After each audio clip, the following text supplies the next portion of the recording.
vamos, logicamente, buscar o fortalecimento, e há também esse apalavrado nas nossas prerrogativas parlamentares. Eu quero agradecer à imprensa responsável que está enxergando este movimento, que vocês podem ter certeza que em 26 nós aqui não seremos mais oposição, nós seremos situação, e é importante nos respeitar. Em 27, é verdade. Eu quero chamar alguns parlamentares que vão também tecer alguns comentários, e peço que a imprensa fique um pouco mais, porque temos também um comunicado de uma organização que faremos agora na parte da tarde. Eu chamo aqui meu colega Nicolas.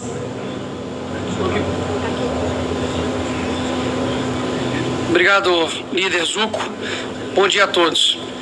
Daniel Silveira, Zé Trovão, Deltan Delanhol, Giovana Federal, Marcel Van Hatten, Cabo Gilberto, Eduardo Bolsonaro, Carlos Jordi, Gayer, Ramagem, Carla Zambelli, Nicolas Ferreira. Esses são alguns nomes, e a minha pergunta é o que eles têm em comum. O que eles têm em comum é que todos são perseguidos pelo STF, especialmente pelo ministro Alexandre de Moraes, seja por busca e apreensão, seja por prisão, como está Daniel Silveira, seja como Zé Trovão, que tomou posse com tornozeleira eletrônica, seja por busca e apreensão, como o Jordi aconteceu sendo líder da oposição, sendo como a Carla Zambelli, também da mesma forma. Ou seja, o que eu quero dizer aqui não é que nós temos uma birra com o STF, não é que nós, deputados de direito, estamos dando chilique contra o STF. Nós estamos dizendo que nós somos a voz do povo. E quando o STF ele nos persegue, ele está te perseguindo. Afinal de contas, nós temos agora, pela primeira vez no nosso país, um general de 4 estrelas preso. Vai passar o Natal na cadeia. Enquanto o senhor Sérgio Cabral, que foi condenado a 400 anos de cadeia, passará a sua ceia de Natal, não tenho dúvidas, em uma mesa farta. Ou seja, isso daí é simplesmente uma afronta nossa contra o STF por conta de chilique? Claro que não. Afinal de contas, o STF tem usurpado o seu poder em decidir coisas absurdas. Ele tem pegado o protagonismo de decidir sobre a vida, sobre a sua vida. O Dino tem inclusive enfiado sobre o contrato de cemitério em São Paulo. Ou seja, não é que nós, deputados aqui, perdemos o protagonismo ou nós somos incapazes de fazer o nosso ofício. Pelo contrário, quando você vê a humanidade, não é que quem lutava contra a ditadura não eram pessoas incapazes, não. É porque exatamente as pessoas que têm o monopólio do poder impedem com que os meios democráticos sejam exercidos. Então, o que eu tenho a dizer para os senhores que depositaram os votos em nós e que nós, pela Constituição, de fato, somos os representantes legais, onde o poder emana do povo por conta disso, de que muitos no meio do caminho não desistiram, afinal de contas, temos um regime petista implacável, que utiliza-se em diversos meios para poder nos suprimir. Mas no meio desse caminho alguns irão desistir, outros irão desanimar, outros irão atacar quem está colocando até mesmo sua própria liberdade em jogo para poder se defender. Mas quero deixar algo bem claro: a história não se resume somente por batalhas ganhas ou perdidas. A história se resume por aqueles que persistem e que resistem. Uma pessoa muito poderosa aqui nessa casa certo dia me disse o seguinte: olha, Nicolas, presta atenção, o mundo ele é aqui, ó. O mundo ele dá voltas. Os mesmos asseclas que prenderam Lula também soltaram Lula. Fiquem em paz que eu ainda vou ver senador aqui da República que é ainda manipulado por ministros do STF votando a favor de impeachment de ministro em alguns anos próximos, porque as pessoas não estão cegas, as pessoas não estão mais manipuladas. Se você entra dentro hoje de um Uber, conversa com um caixa de supermercado, tem quem estão privando a liberdade das outras. Então fiquem em paz, porque 2019 Lula estava preso, Dilma tinha recentemente sido impeachmentada e todo o sistema se juntou para poder beneficiar uma pessoa que é vergonha internacional. Vocês acham que o Brasil também não irá se juntar para poder retomar ao poder aquele que, de fato, prega uma pátria livre e não uma pátria preso? E esse nome que gera pavor, arrepios, desde professor universitário que doutrina, desde bandidos que traficam nesse país, desde criminosos que estão soltos, desde corruptos que estão aqui nesse parlamento e nesse congresso. Há somente um nome que gera arrepios, que chama Jair Messias Bolsonaro. Esse é o nome para poder dizer que ele não está sozinho. Vocês não ganharam de 10% de diferença. Vocês não ganharam de 40% de diferença. Foi 1% praticamente de diferença, ou seja, a nova geração que está vindo está percebendo que a nossa liberdade, ela vale mais do que tudo, e as pessoas estão extremamente atentas a isso. Então, o recado para o STF: 2016, que pena que eu não tenho 35 anos, senão eu veria como senador, mas em 2026, Jair Bolsonaro, com todo esse exército que tem aqui atrás, nós iremos fazer a maior bancada do Senado para poder pautar e reequilibrar esse país. Esse é o recado que eu tenho para aqueles que estão usurpando o seu poder, que que tem certeza, que tem até poderes sobrenaturais, porque agora estão fiscalizando até oração de pastor, oração de padre, na verdade, porque padre agora não pode mais fazer prece. Ou seja, nós somos a verdadeira voz do povo. Que fique bem escrito isso aqui nesse dia, de que o mundo ele dá voltas, e pode ter certeza que nós retornaremos ao poder real nesse país e teremos orgulho novamente de ver essa pátria verde e amarela. Obrigado, senhores. Vou chamar agora para representar o nosso líder no Senado, o senador Rogério Marinho. Para representar o líder Rogério Marinho? Isso aí. Bem, bom dia a todos. Saudação especial aqui a todos os deputados e deputadas que estão aqui presentes, que representam a oposição na Câmara dos Deputados, têm feito um trabalho extraordinário. Eu acredito que esse momento agora é de prestação de contas, e nós estamos aqui para dizer que há uma afinidade, há uma interação, uma convergência de pensamentos e de prática naqueles que fazem também a oposição no Senado da República com a Câmara Federal. Nós temos hoje, sem dúvida nenhuma, um partido que representa de verdade e com nitidez a direita conservadora no país. Isso é importante ser dito, porque raramente nós vimos retratado na imprensa o que de fato aconteceu nas eleições de 2024. Eu quero lembrar aos senhores que o Partido Liberal era talvez o 12º ou 14º país em número de legenda para vereadores. O Partido Liberal, em 2024, com a chegada do presidente Bolsonaro, é o primeiro do país em voto de legenda para vereador. O Partido Liberal era um partido que não havia feito sequer um vereador primeiro colocado em capitais da República. Após o presidente Bolsonaro, é o partido que elegeu em 10 capitais o primeiro colocado.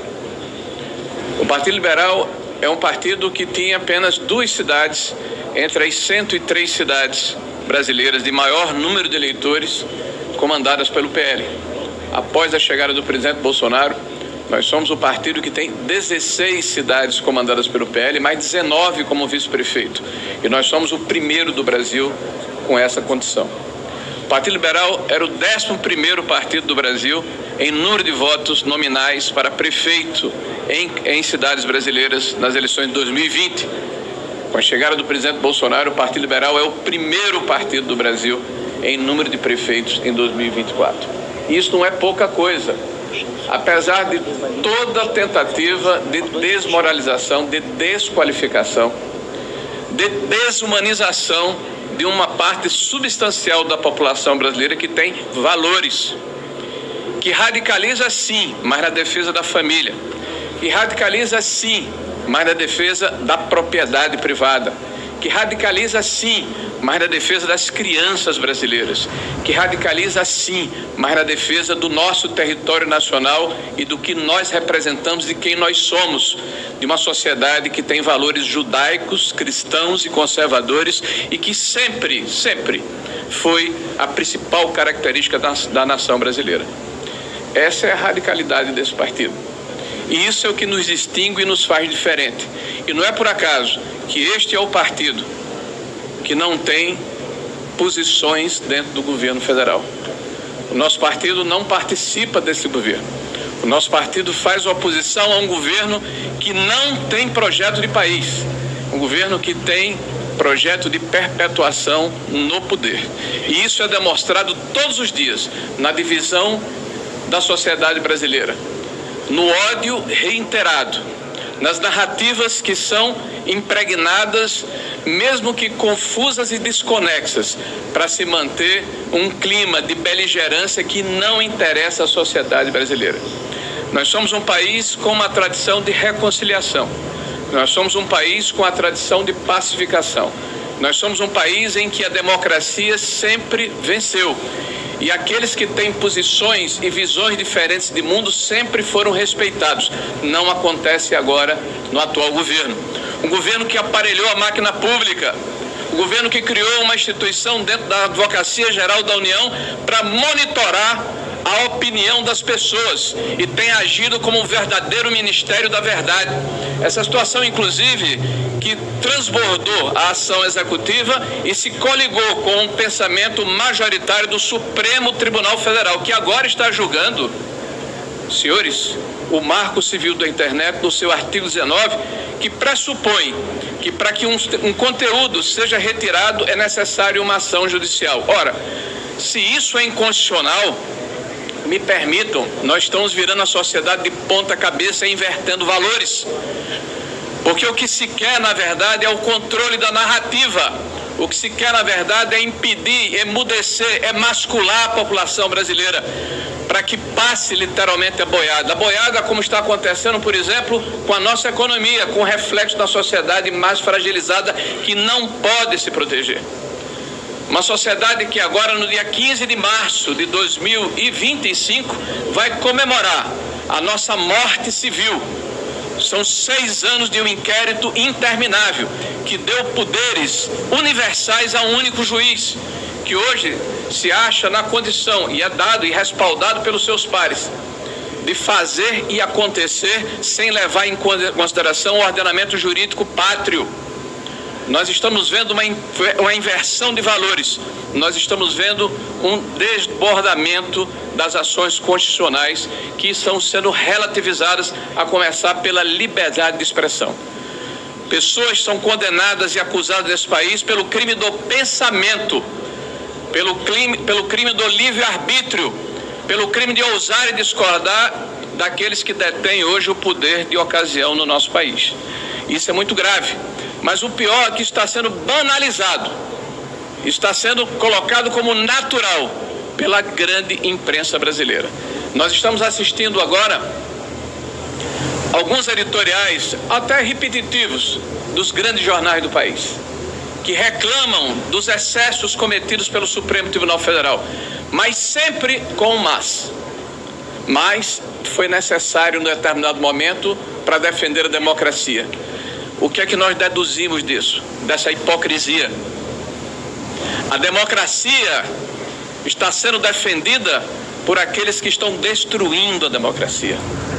Os que se arvoram em defensores da democracia, na verdade, são os mesmos que relativizam os direitos individuais e que praticam uma lei que é boa para os amigos e é ruim para os seus inimigos. Uma lei, por exemplo, que permite que quem esquarteja, mata alguém, como aquela moça lá em São Paulo, tenha 16 anos de prisão. Meu nome dela? Matsunaka. Mas quem pinta de batom uma estátua em frente ao Supremo Tribunal Federal tem 17 anos de prisão. Então, se isso não merece uma comparação, uma analogia, uma reflexão da sociedade, a sociedade também está neutralizada, adormecida e letárgica. E é o nosso papel diariamente acordar a sociedade brasileira. Eu não tenho nenhuma dúvida que esses tempos são desafiadores, que esses tempos são extingantes, que esses tempos que estamos vivendo nos cobram posicionamentos de coragem, de resiliência, de defendermos o que é correto, de defendermos o que é certo, de continuarmos a dizer aos nossos filhos qual é a diferença entre o certo e o errado, que não é possível acreditarmos que é correto perdoarmos pessoas que desviaram bilhões do erário público e dizermos que nada aconteceu. Não é possível permitirmos que alguém hoje esteja, e com naturalidade, sentado na cadeira de presidente da República, após ter sido condenado em 3 instâncias por diversos juízes por crimes comprovados de assalto e de dilapidação do recurso público. Esses são tempos em que precisamos estar todos juntos, todos unidos, e preservarmos a nossa indignação e a nossa dignidade e a nossa disposição de continuar lutando para que o Brasil restabeleça a sua normalidade. Muito obrigado, senhor.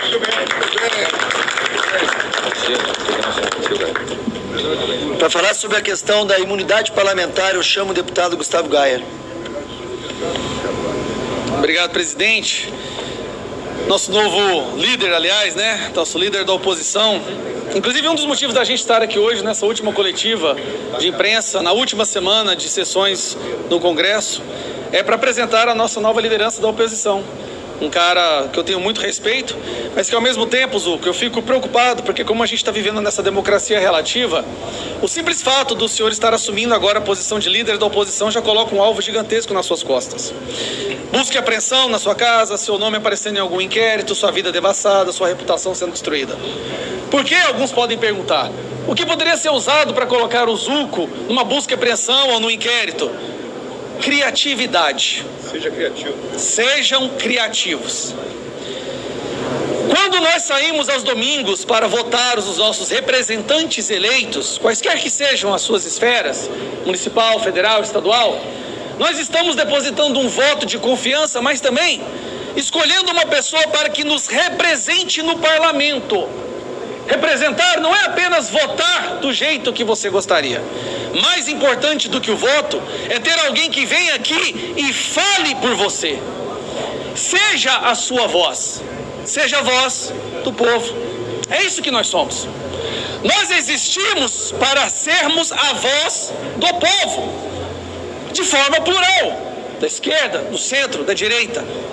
Essa é a nossa função principal aqui. Eu acredito mais importante do que votar sim ou não em um projeto.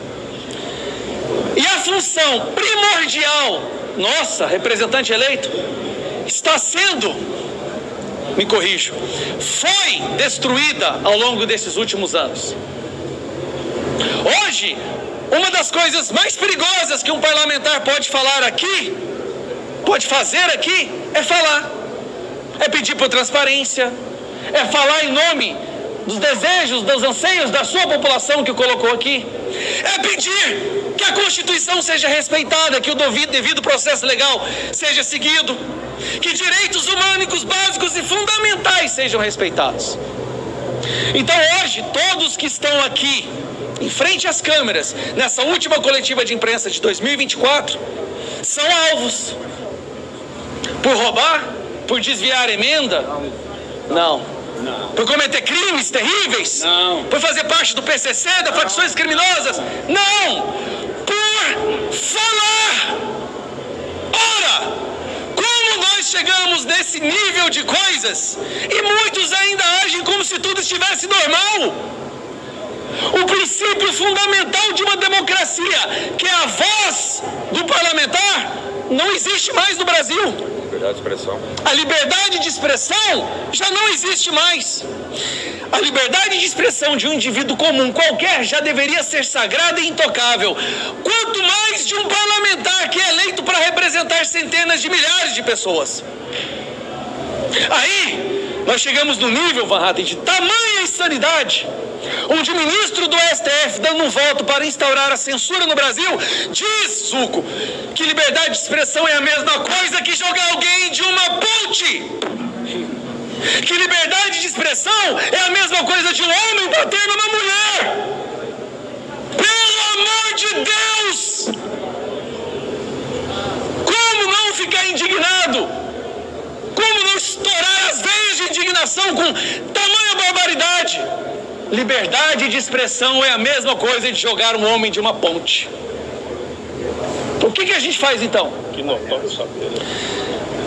Se nós não resgatarmos o mínimo de sanidade, pode ter certeza, a democracia já ruiu. E aí, quando a gente organiza uma coletiva de imprensa para fazer uma retrospectiva do ano de 2024, o foco era falar da presidência, do que o governo Lula fez. Peraí, a presidência hoje no Brasil é Lula ou Alexandre de Moraes? Porque a maioria das decisões que impactaram diretamente as nossas vidas vem de uma pessoa que não recebeu um voto. Pelo menos o Lula, quando ele toma uma decisão ruim, podre e afeta as nossas vidas, pelo menos alguns votos ele teve. Agora, quando uma pessoa, numa canetada, decide censurar o Brasil, liberar o aborto, liberar as drogas, quantos votos essas pessoas tiveram? Mas essa é a democracia que a gente tem que respeitar? E hoje eu vejo colegas sendo colocados em inquéritos por pedir transparência, por denunciar crimes de funcionários públicos, por chamar o Lula de ladrão, o que ele é. Mas não rouba só o nosso dinheiro. Agora, esse regime Lula, o STF, está roubando o nosso futuro. Então é ladrão, sim. Está roubando o futuro dos nossos filhos. Tudo isso, para concluir, meus amigos, é numa clara intenção de nos intimidar, numa clara intenção de fazer com que a oposição, patriotas, pessoas que querem um futuro melhor e preocupam com a liberdade dos nossos filhos, desistam de lutar. Coloquem o rabinho entre as pernas e optem em não falar mais nada. Eu vou ficar calado, porque assim talvez eles não me persigam. Aí eu pergunto aos meus colegas que estão aqui agora nessa coletiva: nós vamos nos calar? Não! Nós vamos continuar lutando pelo Brasil? Sim! Alexandre de Moraes e toda essa ditadura do STF pode não ser agora, pode não ser ano que vem, mas nós vamos vencer. O Brasil vai vencer, o povo brasileiro vai vencer e vocês vão perder. Essa é uma garantia que todos nós aqui dispostos a sacrificar as nossas liberdades estamos colocando na mesa. Obrigado. Muito bom. Obrigado. Obrigado, deputado Gaia. Gostaria de falar uma das pautas agora, o deputado Mário Frias, uma das pautas que mais toca o Brasil e também a oposição, que é a pauta da anistia. Bom, gente, parabéns, Hugo. Parabéns a todos os deputados que me antecederam aqui, falaram muito bem. Gustavo, Nicolas, senador Rogério Marinho. Eu faço uma reflexão a todos nós aqui presentes, a imprensa, os políticos, a todos os envolvidos nessa situação da prisão das pessoas do 8 de janeiro. Me questiono, desde que cheguei a esse governo, como secretário de Cultura, as coisas que eu passei, processos, ameaças, mas uma me chama a atenção e eu quero lembrar nesse momento, que é a experiência de quase morte. Foram duas, general. Nessas duas ocasiões eu tive a oportunidade de ver como a arte imita a vida. É como num filme, tudo passa na sua cabeça, as coisas boas, as coisas ruins, aquilo que você fez de bom para as pessoas, sem querer nada em troca, definitivamente são as sensações que mais acalentam nesse momento. E eu fico me perguntando se as pessoas que hoje estão responsáveis pela prisão da Vildete Ferreira, de 73 anos, condenada a 12 anos de prisão, a Débora Rodrigues, de 38 anos, mãe de 2 menores, condenada a 17 anos de prisão. Meus amigos, todos nós vamos passar, querendo ou não, acreditando ou não no Deus que eu acredito, vamos passar por esse momento de se perguntar: o que fizemos nessa vida? O que deixaremos para nossos filhos, para nossos amigos, até para nossos inimigos, mas principalmente nós, parlamentares, nós, pessoas do judiciário, né? Os jornalistas, o que nós vamos deixar para o mundo? E eu fico me perguntando qual será essa sentença, porque esse momento vai chegar para todos nós. Será que nós teremos feito o suficiente por nossos familiares? Será que nós teremos sido pessoas condescendentes, pessoas com compaixão, pessoas que fizemos bem para o próximo? E eu fico me perguntando, quem julgou essas pessoas do 8 de janeiro? Nesse momento, o que passará pela mente dessas pessoas? Será um momento de reflexão positiva? Será um momento em que elas vão se sentir perdoadas? E duas coisas me vêm à cabeça. Uma, que ameaça, que projeto de golpe é esse realizado com um batom? Que ameaça pode ter oferecido ao Estado? Que Estado frágil é esse que uma senhora de 73 anos pode ter oferecido?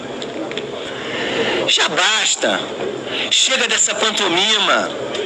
Estamos colocando na cadeia pessoas, sim, mas emblematicamente vamos ser considerados um Estado que prende inocente, que maltrata os mais fracos, os necessitados. Então, Zuco, meu amigo, Biaquices, todos que estão aqui presentes, nesse período tão importante que vem agora, que é a celebração do nascimento de Cristo, no Natal, que todos nós façamos essa reflexão. Que Brasil nós vamos deixar para os nossos filhos? Isso não é um fla-flu, não é uma questão de direita e esquerda, é uma questão de humanidade, é uma questão de benevolência. Então eu peço aqui, em meu nome, em nome do povo brasileiro, a todos que são responsáveis por essas prisões absurdas, por esse momento horroroso. No início éramos terroristas, aí veio o ataque do Hamas, Bia. E aí nós podemos ver o que de fato é terrorismo. Agora, incessantemente, a imprensa repete a palavra golpista para uma senhora, para alguém que tinha como arma um batom.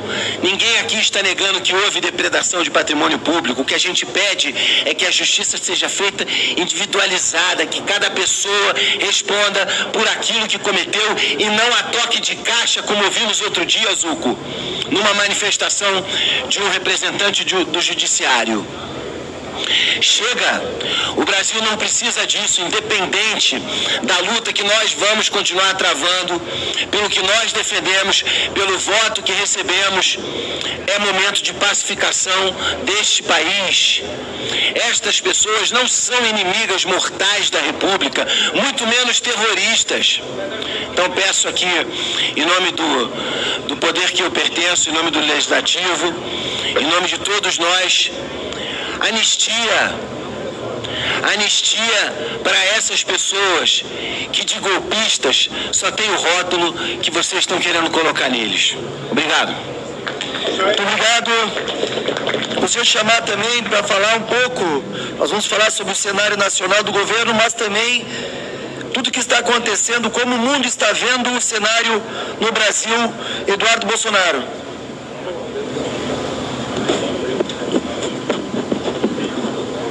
Bom dia a todos. Acho que aqui todos nós temos o mesmo espírito e o que a gente está vendo no mundo agora é uma mudança muito grande, né? O governo Trump já está mandando vários recados, cada vez de maneira mais direta, com relação ao fim do padrão dólar.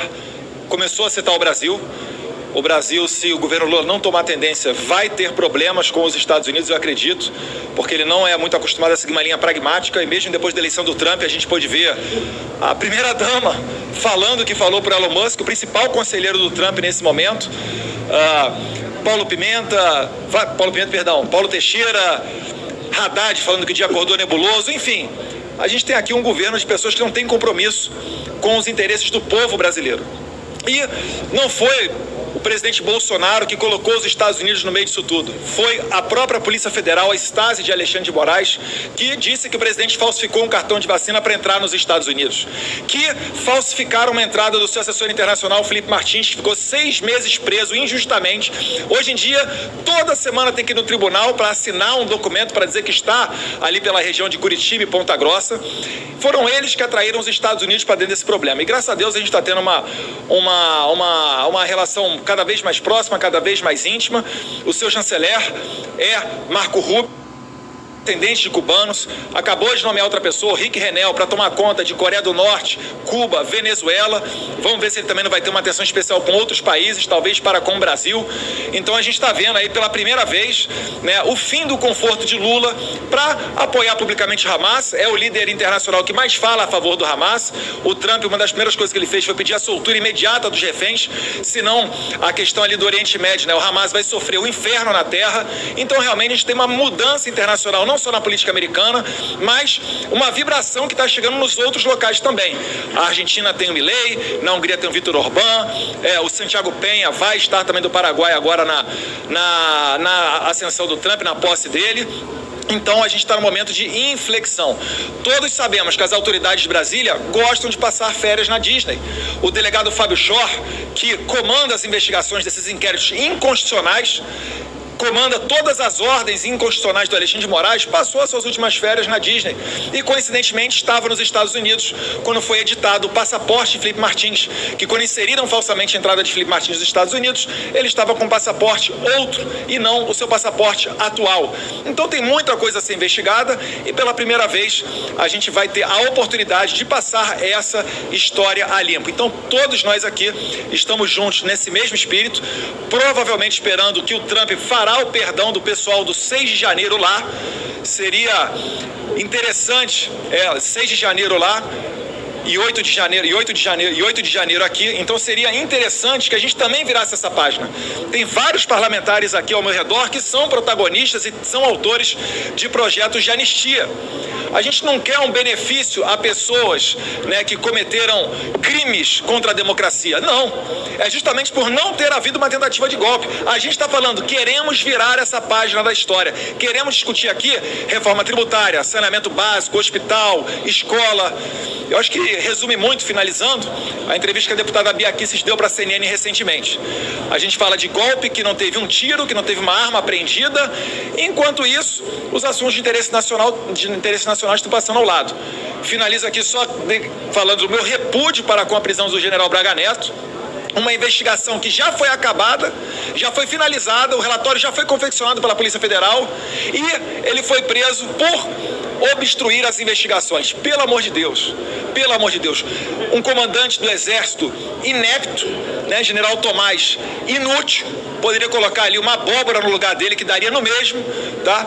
Acusam nós de crimes, como o Marcel Van Hatten falou na Comissão de Relações Exteriores recentemente, que o Marcel Van Hatten, na cara deles, repete as falas que embasam esses inquéritos todos, seria motivo para a prisão de um parlamentar, e não prendem, porque sabem que crimes contra a honra não são suficientes para decretar a prisão de parlamentar. Eu atento aqui aos meus colegas parlamentares que existe uma estratégia jurídica que pode ser usada contra nós para acabar com a direita nas próximas eleições.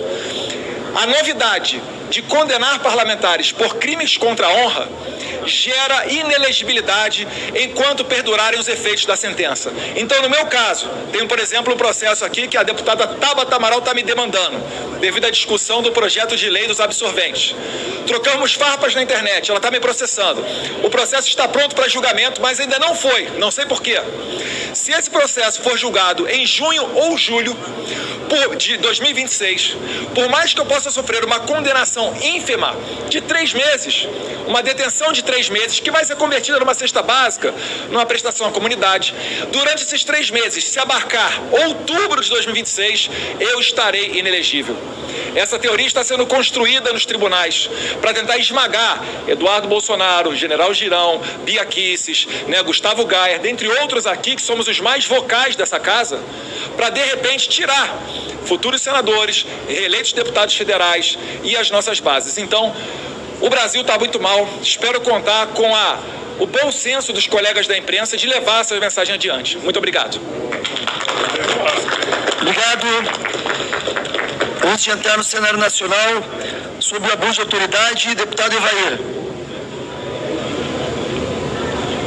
Bom dia, senhores e senhoras. Só de ouvir nessa manhã que a Dilma está sendo preparada para ser o possível plano B, caso o Lula não dispute a reeleição, o nosso dia começa muito mal. Não é a notícia que eu queria ouvir na primeira hora da manhã. Mas, naturalmente, nós nos reunimos aqui para discutir um tema central para o futuro da nossa nação. O abuso de autoridade e as implicações de ações que muitas vezes ultrapassam os limites constitucionais, ameaçando a democracia, a liberdade e a justiça. Nos últimos anos, temos presenciado episódios preocupantes no Brasil que merecem uma análise profunda e responsável. Um dos pontos mais sensíveis é o papel do Supremo Tribunal Federal do STF, nas questões políticas e eleitorais. A atuação dessa instituição, que deveria se limitar à interpretação da aplicação da Constituição, muitas vezes tem sido vista como uma interferência direta no equilíbrio entre os poderes. Essa judicialização excessiva de decisões políticas não apenas desestabiliza o sistema, mas também cria um ambiente de desconfiança generalizada, com impacto, inclusive, agora na economia. A cassação dos direitos políticos do ex-presidente Jair Bolsonaro é um exemplo emblemático dessa controvérsia. Independente de nossas opiniões sobre sua gestão e suas ações, é fundamental que o princípio do devido processo legal seja respeitado. Cassar os direitos políticos de um ex-chefe de Estado sem critérios claros ou transparentes lança dúvidas sobre a imparcialidade e a motivação dessas decisões. Isso enfraquece a credibilidade das instituições